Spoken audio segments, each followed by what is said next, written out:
चर्चा का मुद्दा है बढ़ती महंगाई, और इसी विषय पर चर्चा करने के लिए खास मेहमान हमारे साथ बने हुए। आइए सबसे पहले उनसे रूबरू करवा देते हैं। संजीव वर्मा जी प्रवक्ता है भाजपा से। संजीव जी, आज की इस चर्चा में आपका स्वागत है। और एक प्रखर वक्ता उमा सिसोदिया जी आम आदमी पार्टी से। उमा जी, आज की इस चर्चा में आपका स्वागत है। संजीव वर्मा जी, सरकार में इस वक्त आप हैं, तो पहला प्रश्न आप ही से बनता है संजीव वर्मा जी कि जिस तरीके से महंगाई चरम सीमा पे है, अगर हम गैस सिलेंडर की बात करते हैं, आज की तारीख में 1122 रुपए का है, उसमें भी कई तरीके के खेल हो जाते हैं, उस पर भी हम चर्चा करेंगे। हम बात करते हैं शराब नीति के बारे में। जिस तरीके से सरकार ने एक फैसला लिया है, या आने वाले समय में इसके टेंडर कई जगह पौड़ी में हो चुके हैं और कई जगह भी होना बाकी है, उसमें यह भी मुद्दा आ रहा है कि शराब को सस्ता किया जा रहा है। उसका रीजन भी यह है कि हिमाचल या हरियाणा से सस्ती शराब आती है, जिसके लिए कई कालाबाजारी होती है, कई तरीके के काम ऐसे होते हैं कि यहाँ का युवा वहां की तरफ रुझान करता है और कई लोग उसमें पकड़े भी जाते हैं। कई तरीके की कार्रवाई इसमें लाजमी बनती है। लेकिन संजीव वर्मा जी, लगता नहीं कि जिस तरीके से महंगाई शराब की बात करें या गैस सिलेंडर की बात करें, खासकर टोल टैक्स की अगर हम बात कर लेते हैं, टोल टैक्स का यह आलम है कि जाते हुए आपको 95 रुपए देने और अब 1 मिनट बाद वापस आते तो 50 रुपए देने पड़ेंगे। 145 रुपए। संजीव वर्मा जी, अगर कोई 2 मिनट के काम के लिए जाएगा तो क्या वो टोल टैक्स 24 घंटे तक के लिए इंप्लीमेंट नहीं हो सकता? उसको इफेक्टिवली नहीं मान सकते कि जिसने 95 रुपए दे दिए 24 घंटे के अंदर तक उससे दोबारा रीटैक्स नहीं लिया जाएगा? तो लगता नहीं कि कहीं ना कहीं महंगाई इस वक्त चरम सीमा पे पहुंच गई है? संजीव वर्मा जी। राकेश जी, देखिए, जैसे अभी आपने कहा, महंगाई की आपने बात करें, और साथ ही टोल टैक्स के बारे में आपने, तो आपको ये जानकारी होगी, आप भी शहर में रहते हैं, और देहरादून से लेकर हरिद्वार तक जब हम पहले सफर करते थे, 2.5 घंटे 3 घंटे एक आम समय था। 1 घंटा लगता था संजीव जी पहले, अब 45 मिनट लगता है। नहीं, आप हेलीकॉप्टर से गए होंगे तो नहीं, मैं कार से गए हूँ। देखिए, आप साइकिल से गए हो तो मैं कह नहीं सकता संजीव वर्मा जी। जरूर गए होंगे, लेकिन 2 से लेके 2.5 घंटे, और हल्का जाम मिल गया तो 3 घंटे 3.5 घंटे और कितने भी लग सकते थे। आज 35 से 40 मिनट देहरादून से हरिद्वार के लगते हैं। बात रही टोल टैक्स की, तो जब हम बेहतर सुविधा के आकांक्षी होते हैं तो उसके लिए कुछ न कुछ पे भी करना पड़ता है। और जो टोल टैक्स आप बता रहे हैं, क्योंकि पूरा का पूरा इंफ्रास्ट्रक्चर ये जो पीपीपी मोड पे काम कर रहा है, और आने वाले 20 वर्षों तक का इनके पास इंफ्रास्ट्रक्चर को अगर कुछ भी खराबी होती है, जिम्मेदारी इनकी बनती है। बात जैसे आपने बोला कि 24 घंटे के अंदर होना चाहिए। हाँ, ये एक बहुत वाजिब प्रश्न है, और मैं सोचता हूँ हम भी जनता है, हम भी जनता के साथ हैं। 24 घंटे जैसे आपने बोला, इसके ऊपर बात रखी जा सकती है। और बिल्कुल बिल्कुल रुक करता हूं मैं उमा जी की तरफ। हालांकि संजीव जी, ये प्रश्न करीब 2 साल पहले भी आपसे पूछा गया था कि जाने के 95 रुपए और वापसी के 50 रुपए लगते हैं। 2 साल इस पे भी लग गया है। उमा जी, जिस तरीके से महंगाई के ऊपर बात कर रहे हैं, आपकी पार्टी कह रही है कि हम जगह जगह प्रदर्शन करेंगे महंगाई को लेकर, चाहे गैस सिलेंडर की बात हो या घरेलू सामान की बात करो या अन्य उपकरण की बात हो, या जिस तरीके से सरकार शराब सस्ती करने जा रही है, क्या रूपरेखा आपकी होगी? देखिए, इस समय महंगाई चरम पर है। मेरे भाई बात जरूर कर रहे हैं कि हरिद्वार जाने में 40 से 42 मिनट लगते हैं। हम इस बात को मानकर बात को ग्रहण नहीं किया जा सकता, और मैं पहले भी कम्प्लीट कह चुकी हूँ कि हमारे हाईवे अच्छे हुए हैं, वो बात ठीक है। लेकिन जितने महंगे स्तर पर आप हाईवे की जो फीस आप लोग वसूल करते हैं, वो बहुत ज्यादा है। और आज तक मैंने कभी लाइफ में नहीं सुना होगा, आपने भी कभी नहीं सुना होगा कि किसी हाईवे पे टोल टैक्स देना बंद कर दिया गया। 10 साल 15 साल उसके बाद में टोल हो सकता है। पंजाब में जरूर मुख्यमंत्री मान लें, गुड़गांव और बॉम्बे और गोवा। और दूसरा, एक बात आपने कही कहा कि 1 घंटे के बाद अगर 10 मिनट का काम करके भी आ रहे हैं तो 24 घंटे के अंदर अगर वो दोबारा आते हैं तो उसको टोल नहीं किया जाना चाहिए। वाकई बहुत वाजिब प्रश्न है। और दूसरा वाजिब प्रश्न ये है कि एक हर टोल पर एक ऐसा टीवी जरूर लगी हुई थी, एक ऐसा साइन बोर्ड जरूर लगा होना चाहिए जिसमें पता होगा कितने सालों के बाद टोल टैक्स बंद हो जाएगा, कितने सालों बाद ये टोल बंद हो जाएगा। जनता को 5 साल में 800 नहीं होनी चाहिए, क्योंकि जनता को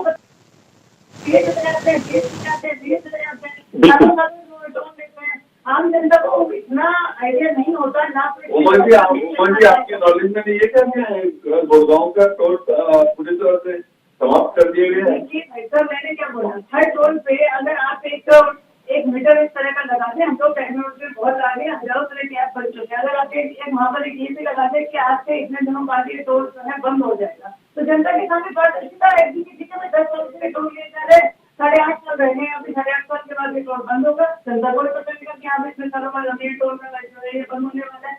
सुधार की गुंजाइश हमेशा होती है, लेकिन अगर बीजेपी ये सोचे कि हम बिल्कुल सुधार कर चुके हैं, पूरे देश में व्यवस्थाएं बिल्कुल चाक चौबंद है, तो ऐसा नहीं होता। आपको प्रतिपक्ष के जो सुझाव आते हैं उनको भी आपको मानना चाहिए और उनको विचार करना चाहिए। बिल्कुल। संजीव वर्मा जी, एक प्रश्न और इसमें मैं ऐड कर देता हूँ। संजीव वर्मा जी, जिस तरीके से टोल टैक्स की हम बात कर रहे हैं, जब व्यक्ति धर्मपुर होते हुए, जोगीवाला होते हुए डोईवाला की तरफ जाते हैं, मालूम नहीं आपको कितना समय हो गया, मैं तो अक्सर हफ्ते में 2 दिन जाता हूँ, वहां पे कोई साइन बोर्ड नहीं है कि आप हरिद्वार के लिए जाएंगे, किस तरीके से जाएंगे, या लोकल डोईवाला के लिए जाएंगे। व्यक्ति अमूमन पुल पे चढ़ जाता है और भानी वाले से घूम के आता है, पहली चीज ये।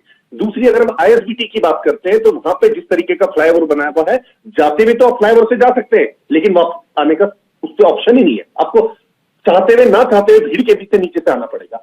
तीसरी चीज, बल्लीवाला चौक की अगर हम बात करते हैं, वहां पे फ्लाईओवर इस तरीके का तंग है कि अगर कोई 2 बड़ी गाड़ी आ जाए, लगता नहीं कि वहां पे आने वाले समय के लिए, और कई तरीके के एक्सीडेंट भी वहां पे हुए हैं। संजीव वर्मा जी। राकेश जी, जैसे अभी आपने बात करी ये लच्छीवाला फ्लाईओवर की, तो लच्छीवाला फ्लाईओवर पहले 2 चरणों में ये बना है। पहले फ्लाईओवर उतरता था सीधा डोईवाला में, उसके बाद इसको लिंक कर दिया गया है भानियावाला वाले से। तो जाने के लिए तो पूरा भानियावाला की तरफ आपको जाना पड़ेगा, और आने के लिए डोईवाला से भी लिंकअप है और इधर से भी लिंकअप है। आने के लिए आप डोईवाला से ऊपर से आ सकते हैं, लेकिन डोईवाला जाने वाला जो जितना यात्री है उनको सबको मालूम है कि रास्ता नहीं। संजीव जी, मैं तो हफ्ते में 2 दिन जाता हूँ, मुझे आज तक नहीं मालूम हुआ, और लगता नहीं कि इसमें इतना कंफ्यूजन है कि आने के लिए इधर से, जाने के लिए उधर से। तो फ्लाईओवर का मतलब होता है कि उससे आप आ भी सकते हैं, जा भी सकते हैं, 2 वे उसको कर सकते हैं, 1 वे उसको कर सकते हैं। इतना कंफ्यूजन क्यों कि पहले ऐसे बना फिर वैसे? लगता नहीं कि कहीं ना कहीं राजस्व का नुकसान हुआ है? राकेश, देखिए, टेक्निकली अगर हम देखते हैं तो अमूमन जहां पर भी क्रॉस होता है, या तो वो फ्लाईओवर के ऊपर से होता है या फ्लाईओवर के नीचे से होता है, फ्लाईओवर कहीं पर भी कट नहीं है। अगर फ्लाईओवर कहीं पर भी कट होगा तो टेक्निकली एक्सीडेंट के चांसेस 100% हो जाते हैं, और ये हमारी आपकी सबकी सुरक्षा के साथ एक जुड़ा हुआ मुद्दा है, जिसको मतलब हम सबको कोऑपरेट भी करना चाहिए। और साथ ही जैसा भी आप कह रहे थे कि 10 मिनट और 20 मिनट, तो जो ये टोल लगा है, वहां का जो आसपास का जितना भी लोकलाइट्स है हरावाला तक का, उन सभी लोगों के पास बने हुए हैं। उन सभी लोगों को अगर जो डेली पैसेंजर आने जाने वाले हैं, उनको एक स्टिकर मिला हुआ है उनका। आपने अभी बनवाया, नहीं बनवाया, तो अगर नहीं बनवाया तो आप बनवाइए। बिल्कुल, आपकी मदद लेंगे। उसमें एक प्रश्न मैं ले लेता हूँ उमर जी से। उमर जी, जिस तरीके से संजीव जी कह रहे हैं कि वहां पे पास बनवाया गया, लेकिन ये भी कि 260 रुपए का वो पास बनता है। माना किसी को महीने में 1 बार जाना हो, पास के लिए 260 देना पड़ेगा। दूसरी चीज है, किसी को डेली जाना पड़ेगा, उस विधानसभा से बाहर रहता है वो, तो उसके लिए भी तो कोई सुविधा होनी चाहिए। 145 रुपए कब तक देगा? कई लोग हैं, चलिए कोई गवर्नमेंट सेक्टर में है, कई लोग ऐसे हैं जो प्राइवेट सेक्टर में 10 से 12 या 15 हजार रुपए लेते हैं। बारिश के दिन चलिए गरीब आदमी डेली कार नहीं निकाल सकता, लेकिन बरसात के दिन रात को कोई जॉब करता होगा, 145 रुपए रोज का कैसे दे पाएगा वो? उमा जी, देखिए, आपने जो बात कही है 10 से 15 हजार रुपए कमाने वाले प्राइवेट सेक्टर से, तो मैं समझती हूँ कि बीजेपी कभी उसके बारे में नहीं सोचती। अगर उसके बारे में सोचा होता तो गैस के सिलेंडर, पेट्रोल और जितनी तमाम इन 2 चीजें एक ऐसी होती हैं, पेट्रोल खासतौर पर उसकी महंगाई एक ऐसी होती है कि पेट्रोल के दाम बढ़ते हैं तो पूरे देश के हर चीज के दाम बढ़ते चले जाते हैं, क्योंकि ट्रांसपोर्टेशन के दाम बढ़ जाते हैं, डीजल पेट्रोल बढ़ता है। वो एक तरीके से जो माल होती है वो गरीब की जेब पर जरूर पड़ती है, जो 10 से 15 हजार रुपये महीना कमाता है, क्योंकि उसको पहले छोटे छोटे खर्चे करते हैं और पहले छोटी छोटी चीजें बचाने की कोशिश करता है, अपनी छोटी सी तनख्वाह में से काम करने, अपना पूरा घर चलाने की कोशिश करता है। पेट्रोल के दाम बढ़ते हैं, हर चीज पे महंगाई के रेट बढ़ जाते हैं और उसकी जेब पे डाका पड़ जाता है। तो मोदी जी या बीजेपी सरकार इनके बारे में नहीं सोचती। इनकी टेंशन बहुत बड़ी है। समझा कि अडानी जी की टेंशन है, अंबानी जी की टेंशन है, अडानी जी को तेल के पूरा उसकी टेंशन है, तो हमारे मोदी जी बड़ी टेंशन लेते हैं। आम जनता की टेंशन कौन लेगा? आम जनता की टेंशन लेने के लिए भगवान बैठे हैं उनको ले लीजिए। बिल्कुल संजीव वर्मा जी, लगता नहीं कि जो महंगाई बढ़ी है, अगर लग्जरी आइटमों को महंगा कर देते, क्योंकि वो सबकी नीड नहीं है, खासकर उनकी जो कैपेबल है वो लेते हैं। अगर हम शराब की बात करते हैं, शराब नीति की हम बात कर लेते हैं, शराब को बल्कि बहुत महंगा किया जाना चाहिए। जो एक्स्ट्रा पैसा कमा लेता है वो ले, ठीक है, उसको सस्ता करेंगे। लगता नहीं कि युवा या एक वर्ग जो उसकी तरफ रुझान करेगा और लगेगा उसे कि जो चीज 1000 रुपए की आती थी अगर वो 500 रुपए में आ रही है तो एक की बजाय दो लेके घर में बैठेगा। लगता नहीं कि इसको बढ़ावा दे रहे हैं इसमें।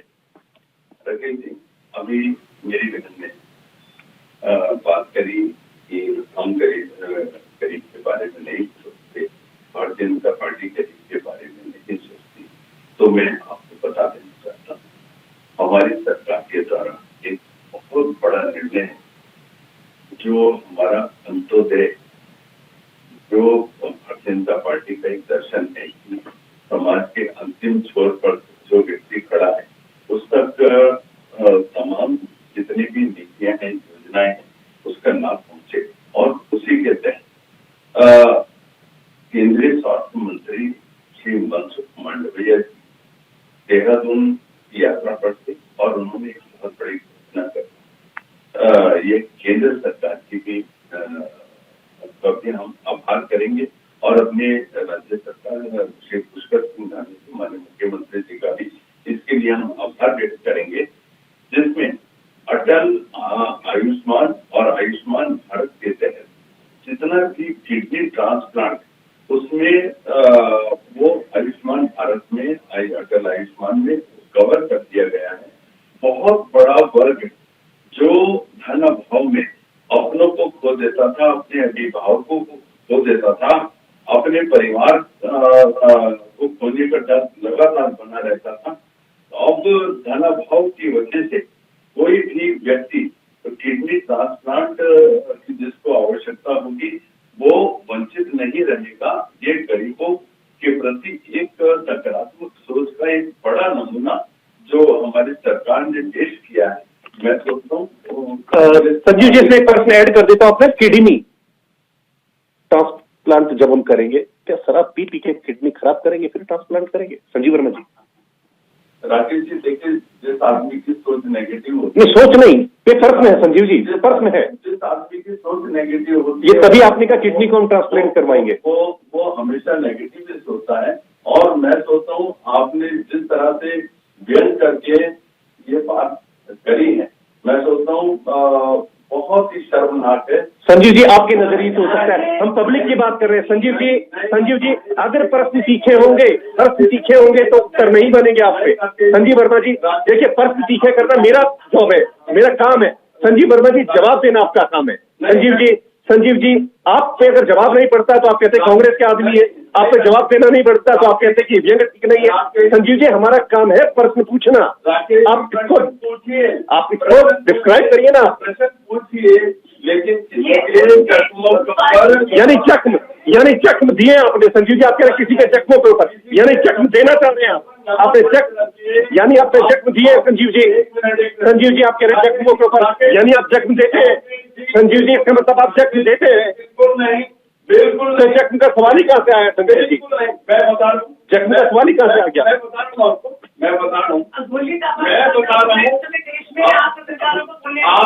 अरे पत्रकारों को बोलने नहीं देंगे। वो हमारे देश के युवराज लंदन में जाकर हमारे देश का अपमान कर रहे हैं। फिर आप कह रहे हैं बोलने नहीं देंगे। अरे क्या बोल रहे हैं, किसको बोल? नहीं, बिल्कुल संजीव जी, लौट क्या आ रहे हैं? संजीव जी, लौट क्या आ रहे हैं? मनीष सिसोदिया एक के साथ एक फ्री बांट रहे हैं दिल्ली में, एक के साथ एक फ्री बांट रहे हैं। आप अरे भाई आप स्वीकार करो ना, आप स्वीकार करिए, आप स्वीकार कीजिए, आपकी सरकार प्रमोट कर रही है वहाँ पर नशे को। बिल्कुल, मैं एक प्रश्न ले लेता हूँ। संजीव जी, लौट के आ रहा हूँ आपके पास में। मैं बिल्कुल संजीव जी, एक प्रश्न ले लेता हूँ। संजीव जी प्रश्न सुनेंगे नहीं, उत्तर दे देंगे क्या फायदा? आपने जो बोला मेरे को बोलने दीजिए प्लीज, क्योंकि आपने ऐसी बात बोली। मैं उसके लिए थोड़ा सा ये बोलना चाहता हूँ। आपने जो किडनी ट्रांसप्लांट की बात करी है, मैं स्वयं भुगता हूँ इस पीड़ा को, इस करके मैंने आपसे मेरे परिवार में प्रकार का एक मैंने ऐसी पीड़ा भुगती है। तो और ये केस जरूरी नहीं है कि जो व्यक्ति शराब पीता हो उसी की किडनी खराब होगी। किडनी खराब होने के बहुत सारे कारण होते हैं। ये जरूरी नहीं है कि जो व्यक्ति शराब पी रहा है वो भी एक कारण है संजीव जी। जो शराब पीता है मैक्सिमम कारण उसी के होते हैं। मैं पर बराबर समय दिया जाएगा संजीव जी, बराबर समय दिया जाएगा, सारा समय आप ले लेंगे संजीव जी। फिर पक्ष विपक्ष का रह गया संजीव जी, पक्ष विपक्ष का रह गया। उमर जी को आपकी तरफ करता हूँ संजीव जी, मैं आ रहा हूँ, बराबर समय दिया जाएगा संजीव जी। बात मखौल की नहीं है, बातें प्रश्न की। संजीव जी, आपने कहा कि दिल्ली में एक के साथ एक फ्री दे रहे, क्या हमें कंपटीशन कर रहे हैं कि वो फ्री दे रहे तो हम एक के साथ 3 देंगे? मुद्दा यहाँ पे है कि संजीव जी आप ही ने कहा एक के साथ एक फ्री, ये मखाना नहीं होता है। मैं लौट के आ रहा हूँ संजीव जी सस्ती करने का मतलब क्या होता है? सस्ती करने का मतलब क्या होता है? कारण हमने बिल्कुल स्पष्ट किया था। क्या स्पष्ट है संजीव जी, बताइए। 4 राज्यों के साथ हमारी सीमाएं लगती हैं, हिमाचल, हरियाणा, चंडीगढ़ और उत्तर प्रदेश और सीमांचल नेपाल। और इतनी बड़ी मात्रा में हिमाचल में और हरियाणा में चंडीगढ़ की जो सबसे शराब और कई बार जहरीली शराब भी साथ में आती थी, जिससे जान माल की बड़ी हानि होती थी। संजीव जी ये कारण नहीं हुआ संजीव जी, ये लॉजिक ही नहीं हुआ। बिल्कुल उमर जी, बिल्कुल संजीव जी बराबर समय दे दिया जाएगा संजीव जी बराबर समय दे दिया जाएगा। संजीव जी लौट के आ रहा हूँ आपके पास में। हमने ड्यूटी में हमने रिलैक्सेशन दिया है, किंतु सेस भी उसके ऊपर बढ़ा है। ये चीज आपको जानकारी होनी चाहिए। मैं आपको बता दूं उन्होंने क्या किया। उन्होंने कहा कि हम लोग 3 रुपए का सेस लगाएंगे। एक होगा महिला उत्थान के लिए, दूसरा होगा खिलाड़ियों के उत्थान के लिए, तीसरा होगा बैंक उत्थान के लिए। यानी कि महिलाओं का उत्थान करेंगे। महिला जो है उनके परिवार के जो पुरुष है उनको शराब पिला कर ही महिलाओं का उत्थान करेंगे। मैं एक प्रश्न ले लेता हूँ संजीव जी, लौट के आ रहा हूँ आपके पास। संजीव जी क्या फायदा, विवेक का रूप बदल देंगे आप? बोलने में एक गली के अंदर शराब बिक रही है। सेंट्रल बैंक में जो लोग फ्रूटी पीते थे उस सेंट्रल बैंक में आप शराब बेच रहे हैं। संजीव जी आपने बिल्कुल, मैं आप ही का प्रश्न आगे बढ़ाते थे। उमर जी शराबों के पीछे संजीव वर्मा जी बराबर समय दिया जाएगा। संजीव वर्मा जी उनके नॉन स्टॉप आप बोलेंगे तो डिबेट के मायने खत्म हो जाते हैं। संजीव जी सुन भी लीजिए, अगर आप बोलने का मादा रखते हैं सुनने का भी रखिए। देखिए संजीव जी, आपने कहा कि दिल्ली के अंदर फ्रूटी के पैक के अंदर शराब पिएंगे, यह रेट सस्ते करेंगे तो फिर क्या होगा? उमर जी प्रश्न मैं ले लेता हूँ। उमर जी, सरकार ने अगर काम किया तो नकल विरोधी कानून, लगता नहीं कि वहां पे सरकार की तारीफ होनी चाहिए? सरकार ने नकल के खिलाफ जो सख्त कानून लिया है कि 10 साल की सजा या उम्र कैद की सजा भी हो सकती है, लगता नहीं कि इससे आने वाले ननिहालों का भविष्य सुधरेगा? कहीं ना कहीं अगर हम सरकार को घेरते हैं तो तारीफ करना भी हमारा दायित्व बनता है। देखिए सरकार ने, मैंने अभी क्या कहा, मैंने अभी पहले कहा कि आप लोगों ने हाईवेज बनाए, मैं उसकी पब्लिकली कई बार तारीफ कर चुकी हूँ। पहले हर बार जब जितना टाइम लगता था उससे आधे टाइम में हम लोग पहुंच जाते हैं। लेकिन मेरा प्रश्न फिर आता है, मीटिंग करते थे कि इतना होने नहीं क्यों है? आज अखबार में था कि गडकरी जी को कहना पड़ा आके कि मैं संन्यास नहीं ले रहा हूँ राजनीति से। आपने एक व्यक्ति को जिसके कार्यों को केजरीवाल की चिंता करिए, केजरीवाल की चिंता करिए। जिस व्यक्ति ने पूरे देश में सबसे ज्यादा वो काम किया, जिसको प्रधानमंत्री गिनाते हैं, प्रवक्ता गिनाते हैं, वही व्यक्ति आज किनारे पर खड़ा हुआ है। नितिन गडकरी को कहना पड़ता है आगे कि मैं राजनीति से संन्यास नहीं ले रहा हूँ। और दूसरी बात, ठीक है बीजेपी ने यहाँ पर नकल विरोधी कानून बनाया, हमने उसका स्वागत किया। लेकिन उस कानून में क्या सिर्फ बच्चे जो नकल करेंगे उनको सजा होगी, या वो लोग जिन्होंने पेपर लीक कराए? आप ये बताइए, पेपर लीक कराना क्या इतना आसान काम होता है? इतना बड़ा माफिया, इतना बड़ा तंत्र इसके पीछे काम कर रहा है, और कोई विधायक, कोई मंत्री, कोई तंत्री, कोई बड़ा नेता इस पेपर लीक कांड में नहीं आता है। सिर्फ छोटे छोटे सिंपली आपने 2-4 लोगों को भर्ती किया जेल के अंदर और 4 दिन बाद आपने उनको बाहर निकाल दिया, और उसके बाद आपकी फिर सत्तावादी लोगों को अंदर किया, उनमें 4 की जमानत होगी, मुश्किल से 2-4 इस समय अंदर है। लेकिन जैसे कोई बड़ा नेता आज तक पेपर लीक कांड में नहीं हुआ। मैं बिल्कुल मान ही नहीं सकती कि मुख्यमंत्री के नाक के नीचे, मंत्री के नाक के नीचे उनके विभाग के पेपर लीक हो जाते हैं, जिसमें कि उनके अनुभाग अध्यक्ष शामिल होंगे, उनके तमाम लोग शामिल होंगे। लोग आज जेल के सलाखों के पीछे आपको ज्ञान होना चाहिए, आपको ज्ञान होना चाहिए। 50 से अधिक लोगों को जेल के सलाखों के पीछे भेजने का काम हमारी सरकार के द्वारा हुआ है। चाहे यूके ट्रिपल एससी के अध्यक्ष 4 बड़े अधिकारी जेल की सलाखों में फंसे हैं आज। राकेश जी ये बात करनी है बिहार की, वहाँ पर कार्यवाही तो बहुत दूर की बात है, जांच की कोई जहमत तक नहीं होगा। बिल्कुल। तो संजीव जी बिल्कुल, संजीव जी हमारी सरकार की इच्छा शक्ति बिल्कुल, संजीव जी अब सुनने की भी इच्छा शक्ति रखिए ताकि मैं बोलने की इच्छा शक्ति रख सकूं। संजीव जी, जो विधानसभा में बैकडोर से एंट्री हुई उसमें किसको सजा मिली? सीधा प्रश्न, सीधा उत्तर संजीव जी। राकेश जी देखिए, जितने लोगों ने